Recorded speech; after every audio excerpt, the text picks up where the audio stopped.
பழைய உறவுகளுக்கும் உறவுகளுக்கு ஈரோடு சார் வணக்கம். வாங்க வாங்க எல்லாம் வாங்க. எல்லாரும் நல்லா இருக்கணும். எல்லாரும் நல்லா இருக்கணும்.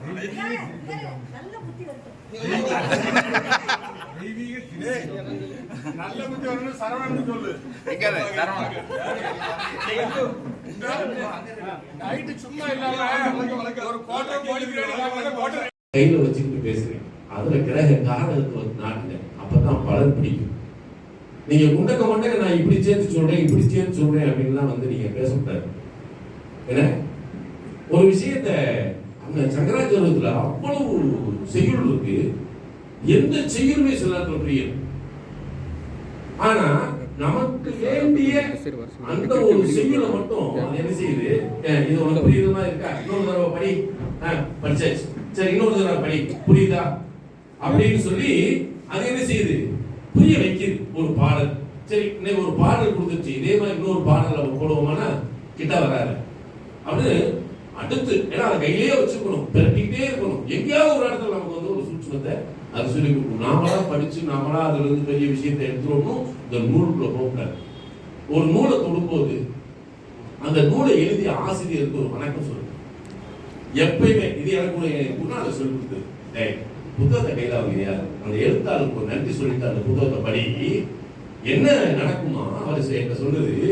அவன் பேனாட்டி எழுதும் போது சில விஷயங்களை மனசுல வச்சுட்டு மறைச்சிட்டு போயிருப்பா பத்தியா, அது கூட உங்க சிந்தனை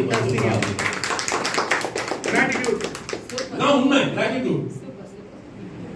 அப்ப இந்த மாதிரி ஒரு சூழல் சங்ககிரியில நம்ம சங்ககிரி சாணக்கியன் அவரு 2003 நினைச்சிட்டாரு, சாமி உங்களோட இந்த காலபுருஷ தத்துவத்தை சங்கீர்ல போய் அவ்வளவு ஒரு வகுப்பு எடுத்தேன். அப்ப அவர் இதை மறைக்க வேண்டாம், இதை நீங்க ஓப்பனா புத்தகமா எழுதி கொடுக்கணும்னு சொல்லும்போது அந்த காலபுருஷ தத்துவத்தை எழுதி 2 பார்ட்டா கையில கொடுத்தேன். நீங்க அந்த புத்தகத்தை படிச்சீங்கன்னா அதுக்குள்ள மிகச்சிறந்த, நான் வந்து ஏதோ என்னோட தெரிஞ்ச இதாக உருவச்சிருக்கேன். இதுக்கு மேல ஒரு விஷயத்தை உங்களுக்கு அறிவு அது விருத்திப்படுத்தும். அந்த நூல் உங்க அறிவை விருத்திப்படுத்துறது அந்த நூல். அதை புரிஞ்சுக்கிட்டீங்கன்னா இதுக்குள்ள ஒரு விஷயத்த போகலாம். இப்ப காலையில கணேசன் வந்து நாகாபாவத்தை பத்தி பேசினார், அருமையா இருந்தது. சீனு வந்தார், அவரு திருமண பொருத்தத்தை பத்தி பேசினார். என்ன அவரு மிக அழகாக காலபுருஷ தத்துவத்தை எடுத்து அழகா பேசுறாரு. நீங்க எப்பயுமே திருமணம் வந்து தர்மத்தையும் காமத்தையும் இணைக்கணும். இதுக்கு ஒரு ரூல்ஸ் வேணும். அப்படி யோசனையில் இருக்கும்போதுதான் எப்படி அதை இணையுது பாருங்க. ஒரே ஒரு சாம்பிள் கொடுத்துட்டு நான் தவிர்றேன். இப்ப மேசலக்கணும் அப்படின்னா 7 கூடையும் சுக்கரன் தான் இல்லையா?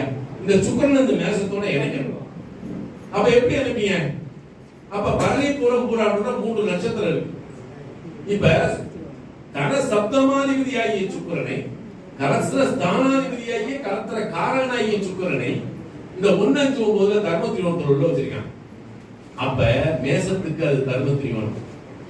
எது 1-5-9 அது துலாத்துக்கு எத்தனை வரும்? 3, 7, 11 காமத்திரிகோணம் வரையுதா? இது மாதிரி நீங்க 12 கட்டத்துக்கும் இந்த நட்சத்திரத்தை முழு நட்சத்திரத்தை வச்சு இணைச்சிட்டீங்கன்னா நீங்க யாருக்கு வேணாலும் கட்டி கொடுக்கலாம். நல்லா இருக்கு.